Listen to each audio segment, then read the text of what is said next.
It's August 20th, 2009, approximately 17:26 p.m. Corporal Eric Edwards, Orange County Sheriff's Office, sitting in a room with Mike Erickson and Lori Cree. All right, Lori. You have your ID with you, Lori? I do.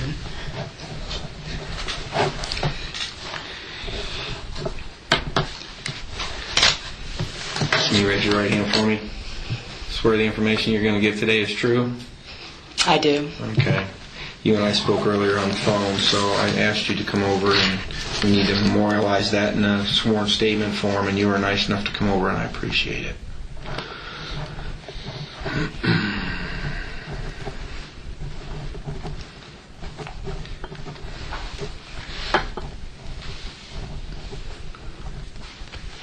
That's the correct address? Yeah.